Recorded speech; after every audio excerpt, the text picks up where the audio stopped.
श्री स्वामी समर्थ. दिनांक 23 जानेवारी रोजी वसंत पंचमीचा दिवस आहे. अर्थातच वसंत पंचमी हा दिवस माता सरस्वतीच्या पूजनाचा दिवस म्हणून ओळखला जातो.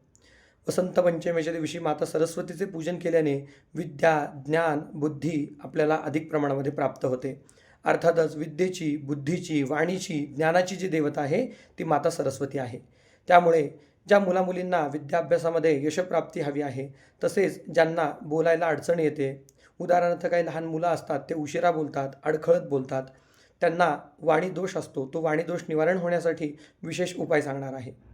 23 तारखेला म्हणजेच वसंत पंचमीच्या दिवशी सकाळी आपण स्नान करून माता सरस्वतीचा आपल्याकडे फोटो असेल, मूर्ती असेल, त्याचे पूजन करावे. जर फोटो मूर्ती नसेल तर काही ग्रंथ असतील, काही पुस्तकं असतील तर ते ठेवून पूजन करावेत. वही पूजनाला विशेष महत्त्व सांगितलेलं आहे. त्यामुळे नवीन वही आणावी, त्याच्यावर ऐम, ओम आणि श्रीम असं लिहून त्याचं पूजन करावं. पेन पण सोबत ठेवावा. पेन आणि वही यांचं पूजन करावं माता सरस्वतीचं स्वरूप समजून. तसेच माता सरस्वतीला आपण काहीतरी गोडाचा नैवेद्य दाखवावा. ज्या मुलामुलींना वाणी दोष आहे किंवा बोलायला अडचण येते त्यांच्यासाठी विशेष उपाय. जे लहान मुलं असतात त्यांच्या वाणीमध्ये प्रगती होण्यासाठी पुढीलप्रमाणे उपाय करायचा आहे. थोडंसं आपण मध घ्यायचं आहे. सोन्याची, चांदीची अंगठी असेल, तार असेल तर आपण ती घ्यायची आहे. नसेल तर आपण आपल्या बोटाने पण पुढीलप्रमाणे लिहू शकता.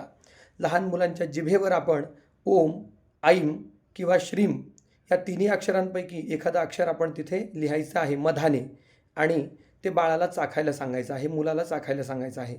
त्याने वाणीची वृद्धी होते, वाणी दोष निवारण होतात आणि माता सरस्वतीच्या कृपाशीर्वादाने ज्ञान, विद्या, बुद्धी याच्यामध्ये आपल्याला कौशल्य प्राप्त होते. तसेच या मंत्राचा आपण यथाशक्ती जप करावा किंवा मुलांकडून करून घ्यावा. ओम सरस्वती नमस्तुभ्यं वरदे कामरूपिणी विद्यारंभं करिष्यामि सिद्धिर्भवतु मे सदा. या मंत्राचा अधिक प्रमाणामध्ये मुलांना जप करायला सांगा. याने माता सरस्वतीची आपल्यावर अखंड कृपादृष्टी प्राप्त होते. श्री स्वामी समर्थ.